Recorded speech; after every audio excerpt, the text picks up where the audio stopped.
একটা আমল করছেন, যে আমলে অনেক নেকি, মনে করেন সিয়াম, সিয়াম মানে রোজা, মনে করে রোজা পালন করছেন, রোজার নেকি এত দামি, রোজার নেকি এত দামি, রোজার নেকি এত দামি। আল্লাহ বলছেন, এই ফেরেশতা মণ্ডলী শোন, তোরা কি এই নেকি দিতে হবে না, এই নেকি আমি আল্লাহ নিজে দিব। আল্লাহু আকবার। কথা বুঝতে পারেননি? আল্লাহু আকবার বলতে পারেন না? আল্লাহ ফেরেশতাদেরকে বলছেন, শোন, এই সিয়ামে নেকি তোদেরকে দিতে হবে না, অন্যান্য নেকি, তার মানে অন্যান্য ইবাদতে নেকি কারা লিখে? ফেরেশতারা। কিন্তু সিয়ামে নেকি স্বয়ং কে লিখেন? আল্লাহ। আল্লাহ ফেরেশতাদেরকে বলছেন, এই ফেরেশতাগণ শোনো, এই সিয়ামে নেকি তোমাদেরকে লিখতে হবে না, সিয়ামে নেকি আমি আল্লাহ দিব। কত যে দিব তা আমি ছাড়া আর কেউ জানে না, কত যে দিবে না তা আল্লাহই জানে। তো এক একটা ইবাদতের এক এক রকম ফজিলত হলো না? তো এক একটা ইবাদতের এক এক রকম ফজিলত। তাই আপনাকে বলছি, সিয়াম পালন করছেন, আর এই সিয়াম পালন করতে গিয়ে 1% মানুষকে দেখানোর জন্য সিয়াম পালন করেছেন, 99% আল্লাহকে দেখানোর জন্য। 100 ভাগের মধ্যে 1 ভাগ গাজলের মানুষকে দেখানোর জন্য সিয়াম রেখেছেন, আর 99% কাকে দেখানোর জন্য? আল্লাহকে। আচ্ছা, এবার বলুন তো দেখি আপনাদের জ্ঞানে কি বলে যে এই সিয়ামে নাকি আল্লাহ কবুল করবেন না ক্রস চিহ্ন মেরে দিবেন? ক্রস চিহ্ন মেরে দিবেন। কেন মারবেন? লোক দেখানো ইবাদত। এই জন্য ফাওয়াইলুল লিল মুসাল্লিন, এতটুকু যদি লোক দেখানো ইবাদত হয়, তাহলে তার সবামল বাতিল, তার সবামল বাতিল, তার সবামল বাতিল, তার কোন আমল আল্লাহ তাআলার দরবারে আর কবুল হবে না। তো আমরা যে কোনো কর্ম করব কাকে দেখানোর জন্য? আল্লাহকে। ইনশাআল্লাহ, ইনশাআল্লাহ ইবাদতের ফজিলত। এবার একটু আমার দিকে দেখেন, আজান, আজান। আমরা যারা মুয়াজ্জিন সাহেব, যারা আজান দিই, এদের ফজিলত অনেক অনেক অনেক অনেক বেশি। একথা মুহাম্মদ সাল্লাল্লাহু আলাইহি সাল্লাম বলছেন। মুয়াজ্জিনদের ফজিলত এত বেশি, মুয়াজ্জিনদের ফজিলত এত বেশি, যদি কোনো মুয়াজ্জিন সাহেব আজান দেয়, এই আজানের শব্দ যত মানুষ, যত পশু, যত প্রাণী, যত কীট পতঙ্গ, জড়বস্তু, জড় পদার্থ যা কিছু শুনতে পাবে, সবাই কিয়ামতের মাঠে আল্লাহকে বলবেন, আল্লাহ, ওই যে মুয়াজ্জিন সাহেব আজান দিয়েছিল, তুমি তাকে দয়া করে জান্নাত দান করো। সুবহানাল্লাহ। এই কথা এই বক্সটা বলবে, এই কথা এই মাইকটা বলবে। আপনার আজানের শব্দ যত পশু প্রাণী, যত মানুষ, যত জড়বস্তু, যত জড় পদার্থ যা কিছু শুনতে পাবে, সবাই কি বলবে আপনার জন্য? আল্লাহকে, যে আল্লাহ তুমি একে দয়া করে জান্নাত দান করো। এই জায়গাতে আবার আসবো, তার আগে আমি আপনাকে দেখাতে যাচ্ছি আজানের ফজিলত, মর্ম। আব্দুল্লাহ রাদিয়াল্লাহু তাআলা আনহু বলেন যে আবু সাঈদ খুদরি রাদিয়াল্লাহু তাআলা আনহু আমাকে বললেন, আব্দুল্লাহ, তোমার মাঝে গ্রাম্য এলাকার ভালোবাসা এবং ছাগল গরুর ভালোবাসা দেখতে পাচ্ছি। আচ্ছা, একটা কথা, ছাগল গরুর যখন কথা হলো তখন একটা কথা বলেই যায়, না বললে হয় না, এটা তো আবার গ্রাম্য এলাকা, তাই না? এটা তো আবার গ্রাম্য এলাকা। আপনারা রাস্তাতে গরু বেঁধেছেন কেন বলেন তো দেখি? হ্যাঁ, কেউ রাস্তাতে গরু বাঁধি না আমরা? বাঁধি? কথা বলে না। সবাই গরু রাস্তাতে বাঁধেন। আপনাকে রাস্তাতে গরু বাঁধতে কে বললো?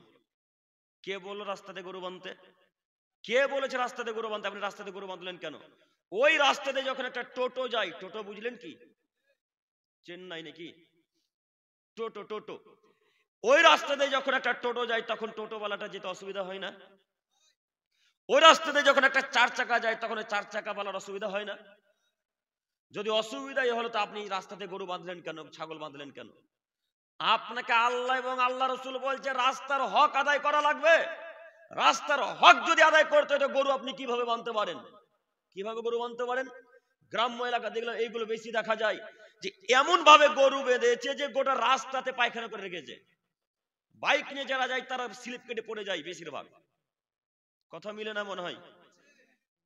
তাহলে আপনাকে অনুরোধ করে বলি, রাস্তাতে আজকে থেকে গরু বাঁধবো না ইনশাআল্লাহ। এটা রাস্তার হক। দেখবেন একটু রাস্তার হক কাকে বলে, একটু দেখাচ্ছে দেখুন। আবু সাইদ খুদরি রাদিয়াল্লাহু তাআলা আনহু বলেন, রাসূলুল্লাহ সাল্লাল্লাহু আলাইহি সাল্লাম বলেছেন, সাহাবায়ে কেরামগণ তোমরা রাস্তাতে বসা থেকে বিরত থাকো। সাহাবায়ে কেরামগণ তোমরা রাস্তাতে বসা থেকে বিরত থাকো। এই কথা যখন আল্লাহ নবী সাহাবাদেরকে বললেন, তখন প্রত্যেকটা সাহাবা এক বাক্যে উত্তরে বলেন, আল্লাহর নবী বলেন কি, রাস্তাতে বসা ছাড়া যে আমাদের কোনো পথ নাই। আল্লাহ নবী, রাস্তাতে বসা ছাড়া আমাদের কোনো রাস্তাই নাই। রাস্তাতে বসে বিচার করি, রাস্তাতে বসে আমরা আলোচনা করি, রাস্তাতে বসে আমরা যুদ্ধ কিভাবে করতে হবে সেটা আলোচনা করি। এই রাস্তা ছাড়া আমরা যে এক জায়গায় বসে আলোচনা করব ৫-১০টা সাহাবী মিলে, এরকম পথঘাট আমাদের আরবে আর কোথাও নেই। আল্লাহ নবী, আমরা এখন কি করব? তখন আল্লাহ নবী বলেন, আচ্ছা ঠিক আছে, শোনো শোনো শোনো শোনো, যদি রাস্তা ছাড়া কোনো পথই না থাকে তোমাদের, তাহলে তোমরা রাস্তার হক আদায় করবে। এই কথা শুনে সাহাবাদের মাথা খারাপ। আল্লাহর নবী রাস্তার হক কিভাবে আদায় করে? আমরা শুনেছি পিতা মাতার হক আদায় করতে হয়, তাই না? আমরা শুনেছি ফকির মিসকিনের হক আদায় করতে হয়, আমরা শুনেছি স্ত্রীর হক আদায় করতে হয়, আমরা শুনেছি ছেলে মেয়েদের হক আদায় করতে হয়। আল্লাহর নবী রাস্তার হক কিভাবে আদায় করবো গো, একটু বলবেন কি? তখন আল্লাহ নবী সাল্লাল্লাহু আলাইহি সাল্লাম বললেন, হ্যাঁ শোনো, রাস্তার হক হলো গাজ্জুল বাসার, চক্ষুকে নিচের দিকে রাখতে হবে। এটা হলো রাস্তার হক। রাস্তাতে যদি আপনি বসে থাকেন চেয়ার নিয়ে, তো চক্ষু কোথায় থাকবে? নিচের দিকে থাকবে। তো চোখ তো সবসময় আকাশে উড়ে। কেন বসলেন রাস্তায়? কেন বসলেন? এই যে ছেলেগুলো, যত যুবক, প্রায় ছেলেদেরকে, প্রায় সবাইকে বলছি না, প্রায় এরা চায়ের দোকানে আড্ডা মারে, ক্যারাম বোর্ড খেলে, এরা সব সদা সর্বদা এরা শুধু নোংরা চিন্তা ভাবনা নিয়ে ক্যারাম বোর্ডের দোকানে থাকে। আপনি রাস্তাতে থাকলেন কেন? আল্লাহ নবী বলছেন, রাস্তাতে যদি থাকো তাহলে চক্ষুকে নিচের দিকে রাখবে। ১, ২, কাফুল আদা, হাতকে অন্যায় কাজ থেকে বিরত রাখতে হবে। অন্যায় কাজ থেকে হাতকে বিরত রাখতে হবে। অন্যায় কাজ কিভাবে বিরত থাকবেন অন্যায় কাজ থেকে? একটু আপনাকে দেখাই। রাস্তার পাশে দাঁড়িয়ে আছেন, আপনার পাশ দিয়ে একটা টোটো চলে গেল, আপনি খুব সাদা আমার মতো একটা জুব্বা আর একটা ব্লেজার পরে আছেন। তো রাস্তা দিয়ে টোটোওয়ালাটা যখন চলে গেল, পাশে ছিল গোবর বা খিঁচ। খিঁচ বুঝেন কি? সবাই বুঝতে পারছেন, বাংলা তো গ্রাম্য এলাকা আমাদের মতোই নাকি। তো খিঁচ ছিল পাশে রাস্তাতে। তো টোটোটা একটু জোরে গেছে, চাকা ছিটকে গিয়ে আপনার পাঞ্জাবিতে জুব্বাতে খিঁচটা পড়ে গেছে। তখন টোটোওয়ালাকে থামিয়ে, এই বেটা থাম, এই বেটা থাম। থামিয়ে গিয়ে বলছেন, বেটা দেখতে পাস না আমি সাদা পাঞ্জাবি পরে দাঁড়িয়ে আছি রাস্তাতে? এইভাবে বলে তাকে ২-৩ থাপ্পড় লাগিয়ে দিলেন। আচ্ছা বলেন তো, ২-৩ থাপ্পড় যে লাগালেন, তো এটা রাস্তার হক আদায় হলো? হলো না। আল্লাহ নবী বললেন, রাস্তাতে যদি দাঁড়িয়ে থাকো তাহলে হাতকে অন্যায় কাজ থেকে বিরত রাখতে হবে। একটু জরুরি এখানে একটি কথা, ওই টোটোওয়ালাটা আপনার গায়ে খিঁচ লাগিয়েছে তো খুব ভালো কাজই করেছে গো। গোবর লাগিয়েছে আপনার গায়ে, তো ভালো কাজ করেছে। ও আপনার শরীরের উপর দিয়ে চলে যায়নি, এটা আপনি শুকরিয়া আদায় করেন। ওই টোটোওয়ালাটা আপনার শরীরের উপর দিয়ে চলে যায়নি, আপনি শুকরিয়া আদায় করা উচিত আপনার। ওই টোটোওয়ালার যদি আপনার শরীরের উপর দিয়ে চলে যেত, তবু আপনি তাকে কিছু বলতে পারবেন না। কেন? আপনি রাস্তাতে দাঁড়িয়ে আছেন তার জন্য। কথা বুঝতে পারলাম না? রাস্তাতে দাঁড়িয়ে থাকলে আপনি অন্যায় কাজ করতে পারবেন না। আপনার শরীরের উপর দিয়ে, পায়ের উপর দিয়ে গরুর গাড়ি, টোটো গাড়ি, ৪ চাকা যেটাই চলে যাক না কেন, আপনি একটা কথা তাকে বলতে পারবেন না যে ভাই এই কাজটা করলেন কেন? কেন? রাস্তাতে দাঁড়িয়ে আছেন আপনি। রাস্তা থেকে দূরে দাঁড়িয়ে থাকেন, তখন বলেন যে অ্যাক্সিডেন্ট হলো কেন, তখন বলেন আমার গায়ে পানি ধোলা পড়লো কেন। বুঝতে পারেননি স্যার? আপনারা বুঝতে পারছেন কি? এইভাবে বলা লাগে। তো কই রাস্তার হক কিভাবে আদায় করলেন? রাস্তাতে গরু বাঁধলেন কেন? এটা হক আদায় হলো? কেন রাস্তায় গরু বাঁধলেন? আজকের পর থেকে জিন্দেগিতে রাস্তাতে গরু বাঁধবো না ইনশাল্লাহ। রাস্তাতে তো গরু বাঁধবো না, রাস্তাতে ওই বাইক আর ৪ চাকাও রাখবো না ইনশাল্লাহ। এটা কঠিন হয়ে গেল। আমরা গাড়ি রাখি না, রাস্তাতে এইভাবে আপনি গাড়ি রাখতে পারবেন না। রাস্তাতে এইভাবে আপনি ৪ চাকা রেখে রেখে অন্যর অসুবিধা করতে পারবেন না। আপনার ৪ চাকার কারণে, টোটোর কারণে আর একটা টোটো ভালো করে পাস করতে পারে না, এরকম রাস্তা নাই। এইভাবে আপনাকে টোটো রাখা উচিত নয়। এইভাবে আপনি ৪ চাকা রাখতে পারেন না। বুখারী মুসলিম, আল্লাহ নবী বলছেন, রাস্তাতে যদি থাকো তাহলে রাস্তার হক আদায় করবে। আপনাকে আমি অনুরোধ করে বলি, রাস্তার দুইটি হক বললাম, আর একটি হক হচ্ছে ওয়া'মুর বিল মারুফ, সৎ কাজের আদেশ করবে, অনহা আনিল মুনকার, মন্দ কাজে বাধা প্রদান করবে। আপনাকে বলতে চাইছি, রাস্তাতে চলে যাচ্ছেন, রাস্তাতে যেতে যেতে দেখছেন গরু বাঁধা আছে, রাস্তাতে ছাগল বাঁধা আছে, রাস্তাতে মোষ বাঁধা আছে। যার গরু, যার মোষ, যার ছাগল, সেই মালিককে গিয়ে বলবেন, ভাইয়া এটা রাস্তাতে বাঁধতে হয় না ভাইয়া, এটা অন্যায় কাজ ভাইয়া, অতএব আপনি রাস্তা থেকে গরু আপনার নিজের জায়গাতে বাঁধেন। এই বাক্য বলা হলো রাস্তার হক, এই কথা বলা হলো রাস্তার হক, এই কথা বলা হলো রাস্তার হক। এই কথা আল্লাহ নবী বলছেন। আমরা পারবো আজকে থেকে ইনশাল্লাহ? ইনশাল্লাহ রাস্তাতে গরু বাঁধতে দিব না, বাঁধবো না ইনশাল্লাহ। রাস্তাতে গরুর গাড়িও রাখবো না, রাস্তাতে পালাও দিব না, ধানের পালা আর লাড়ার পালা দিব না ইনশাল্লাহ। আপনারা ধানের চাষ করেন না?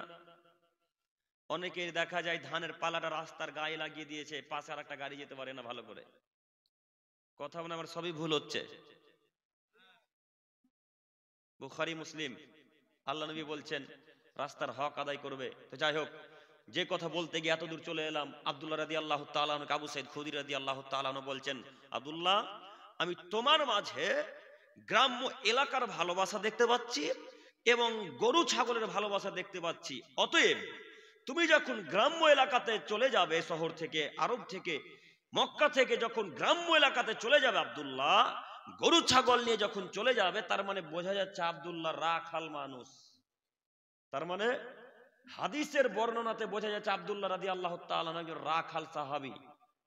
তো আব্দুল্লাহকে বলছেন, তুমি যখন গ্রাম্য এলাকাতে গরু ছাগল চড়াতে চলে যাবে, মনে করেন আপনাদের গাজলের কোনো একটা মানুষ দূরে গরু ছাগল চড়াতে চলে গেছে, এরকম একটা লোককে আবু সাইদ খুদরী উদাহরণ দিয়ে বোঝাচ্ছে, আব্দুল্লাহ, তুমি যখন দূরে কোথাও চলে যাবে, তখন তুমি আজান দিবে, আর আজান যখন দিবে তখন আজানের শব্দগুলো উঁচু উঁচু করে বলবে, অর্থাৎ জোরে জোরে বলবে।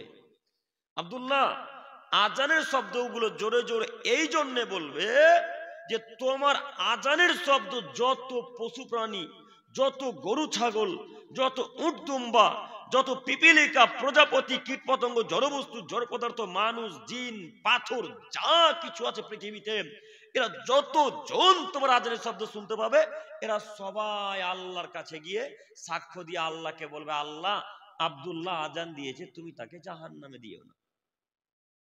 আল্লাহু আকবার মুখ দিয়ে বেরোয় না। অর্থ বুঝতে পারেননি মনে হয়। অর্থটা বুঝতে পারলেন?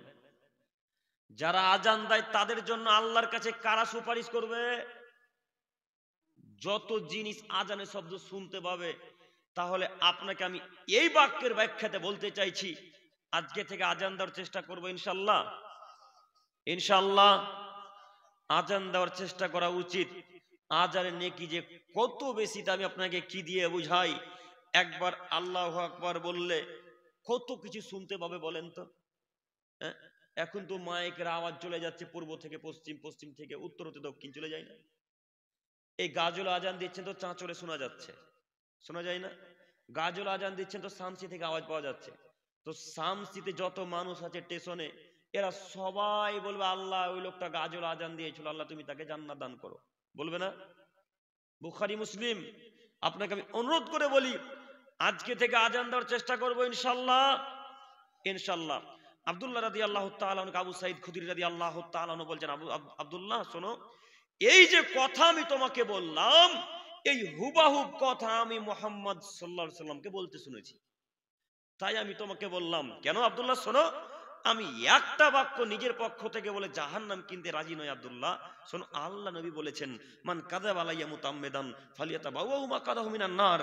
একটা বাক্য যদি আমি নিজের পক্ষ থেকে বলি, একটা বাক্য যদি বানিয়ে বলি, সেই বাক্য যদি, সেই কথা যদি রাসূলের না হয়, তাহলে আমার থাকার জায়গা জাহান্নাম, আমার থাকার জায়গা জাহান্নাম, আমার থাকার জায়গা জাহান্নাম। আব্দুল্লাহ শোনো, তাই আমি তোমাকে যেই কথা বললাম, এই কথা মুহাম্মদ সাল্লাল্লাহু আলাইহি সাল্লামের কাছ থেকে শুনে তারপরে তোমাকে বললাম। অতএব আমি দিনী ভাইদের উদ্দেশ্যে বলতে চাইব যে আজকের পর থেকে আজান দেব ইনশাল্লাহ। আজান যদিও দিতে না পারি, তো আজানের উত্তরটা দেব ইনশাল্লাহ। কিছু সাহাবী রাসূলের কাছে আসলো, আল্লাহ নবীর কাছে এসে আল্লাহ নবীকে বলছেন, আল্লাহর নবী, বেলাল তো সব নেকি লুটে নিয়ে চলে গেল। বেলাল কে ছিলেন? মুয়াজ্জিন। আর একজন মুয়াজ্জিন কে ছিলেন বলেন তো দেখি? উম্মে মাকতুম, জাযাকাল্লাহু খাইরান। অন্ধ সাহাবী, তাই না? অন্ধ সাহাবী উম্মে মাকতুম, দুইজন মুয়াজ্জিন ছিলেন। তো সাহাবায়ে কেরামগণ শুধু আল্লাহ রাসূলকে নালিশ জানাচ্ছে, শুধু আল্লাহ রাসূলকে অভিযোগ দিচ্ছে, আল্লাহর নবী যত নেকি বেলাল আর উম্মে মাকতুম তো নিয়ে চলে গেল, আমরা কি করব? তখন আল্লাহ নবী বললেন, শোনো, বেলাল যা বলে তোমরাও বলো, বেলাল যা বলে তোমরাও বলো, বেলাল যা বলে তোমরাও বলো, বেলাল যত নেকি পাবে তোমরাও তত নেকি পাবে। আল্লাহু আকবার। তাহলে আজান সবার পক্ষে দেওয়া কি সম্ভব? জোহরের ওয়াক্ত হয়েছে এখন, গাজলের 5টা মানুষ যদি ঝগড়া করে তো 5টা মানুষ আজান দিতে পাবে না? একজন দিতে পাবে? একজন দিতে পাবে। এই একজন আজান দিবে, আর বিশ্বের সমস্ত মানুষ যদি উত্তর দেয় আজানের, তাহলে ওই লোকটা যত নেকি পেল, ওই লোকটার পক্ষে যত পশু প্রাণী, গরু, ছাগল, উট, দুম্বা, ভেড়া, মোবাইল, যত জড়বস্তু, যত জড় পদার্থ, যা কিছু সাক্ষী দিবে, যত লোক ওর সাথে সাথে উত্তর দিবে, এরা সবাই এর পক্ষে সাক্ষী দিবে। বুঝতে পারেননি? আজানের ফজিলত, আজানের ফজিলত আপনাকে দেখাতে চাইছি, তাই আপনাকে অনুরোধ করে বলি, আজান সবার পক্ষে দেওয়া যেহেতু সম্ভব নয়, তাই আজানের উত্তর তো দিতে পারি, কিন্তু কয়জন আজানের উত্তর দিই? কয়জন আমরা আজানের উত্তর দিই? আজানের উত্তর আমরা শতকরা 99টা মানুষ উত্তর দিই না, তাই না? আজানের উত্তর আমরা দেওয়ার চেষ্টাও করি না। কি করে দিব জানি না তো, কিভাবে উত্তর দিতে হয়, তাই না? কি বলা লাগে, কি বলতে হয়, কখন আজানের উত্তর দিতে হয়, এতটুকু তো জ্ঞান আমাদের নেই। আবার আমরা ইমামের ভুল ধরি। আজানের উত্তর দিতে হবে কিভাবে, এতটুকু জ্ঞান নেই। আবার ইমাম সাহেবের ভুল ধরি, এতটুকু লজ্জা হয় না বাপ বেটার লজ্জা হয় না, বাপ বেটার হায়াবোধ হয় না। ইমাম সাহেবের ভুল ধরতে যান, ইমাম সাহেব না হলে তো আপনার আকিকা হয় না, লজ্জা লাগে না? হ্যাঁ, ইমামের ভুল ধরতে যান কেন? ইমামের ভুল ধরতে যান কেন? ইমাম সাহেব না হলে তো আপনার বাপের জানাজা হয় না গো। এর চাইতে লজ্জার বিষয় আর গাজলে থাকতে পারে? ওই ছেলে কুসন্তান, ওই ছেলে কুসন্তান, ওই ছেলে কুসন্তান, যে ছেলে তার বাপ মার জানাজা পড়াতে পারে না, আবার কিসের সুসন্তান? কিসের সুসন্তান? ওই ছেলেটা কুসন্তান, ও খারাপ সন্তান, যে বাপ মার জানাজার দোয়াটা মুখস্থ করতে পারে না, বাপ মায়ের জানাজা পড়াতে পারে না। বাপ মায়ের জানাজা পড়াতে নাকি ইমাম সাহেব ভাড়া করা লাগে? তাহলে জানাজা যদি বাপ মা না ইমাম সাহেব ছাড়া না হয়, আপনার আকিকা যদি, আপনার ছেলেমেয়ের আকিকা যদি ইমাম সাহেব ছাড়া না হয়, আপনার ওই একটা মুরগি হালাল করবেন ইমাম সাহেব ছাড়া যদি না হয়, তাহলে আপনি ইমামের ভুল ধরেন কেন? ইমামের উপর এত অত্যাচার করেন কেন? কেন এত অত্যাচার করবেন? আপনাকে অনুরোধ করে বলে যাচ্ছি, ইমামদেরকে সম্মান দিতে শিখবেন। আপনারা হয়তো আরবি অর্থ জানেন না, তাই ইমামদের এত ভুল ধরেন, এত ইমামদের উপর অত্যাচার করেন। ইমাম মানে কি বলেন তো? নেতা মানুষ। ইমাম মানে নেতা মানুষ। আপনাদের এই গাজলে চেয়ারম্যান আছে কেউ? কি আপনাদের গাজলে কি আছে? মেম্বার। মেম্বার কাজ করে? কথা বলেন। কাজ করে? মেম্বার সব কাজ করে না, কাজ করিয়ে নাই লোককে দিয়ে, করিয়ে নাই। চেয়ারম্যান নিজে কাজ করে না, করিয়ে নাই, করিয়ে নাই। তো ওই লোকটা কে বলেন তো দেখি? ও নেতা, তাই না? তো ওই লোকটা যেমন নেতা, ওর থেকে লক্ষ কোটি গুণ বেশি সম্মানের নেতা হলো ইমাম সাহেব।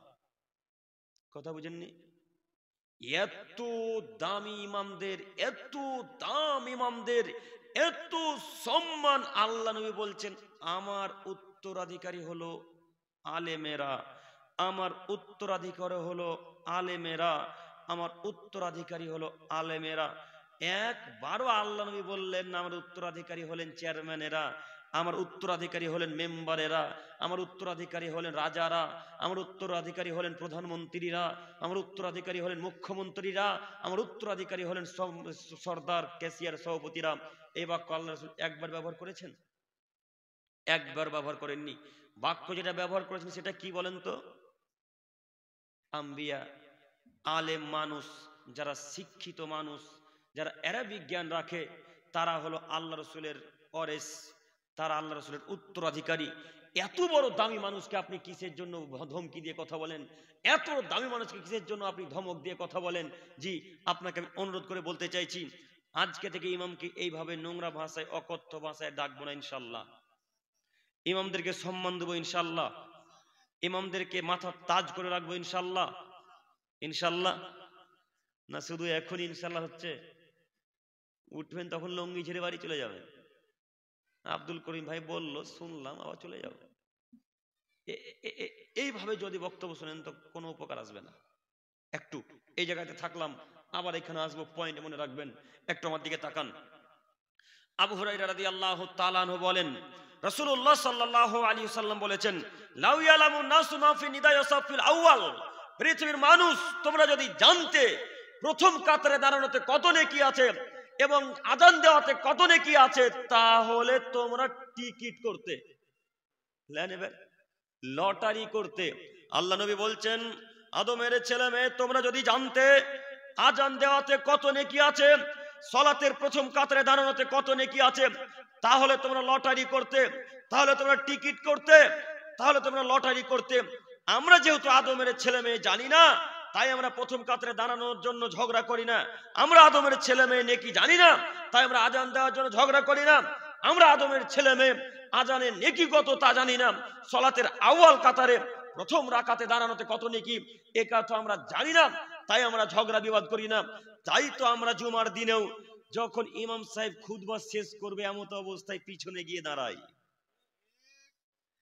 যখন 2-1 মিনিট বাকি থাকবে তখন মুসল্লি আসে, মনে করে কতক্ষণ বক্তব্য শুনবো, আলোচনা কি এত শুনছি, ইউটিউব ফেসবুকে দিন রাত বক্তব্য শুনছি, একটু যাবো শেষ কাতারে দাঁড়াবো। আসসালামু আলাইকুম ওয়া রাহমাতুল্লাহ।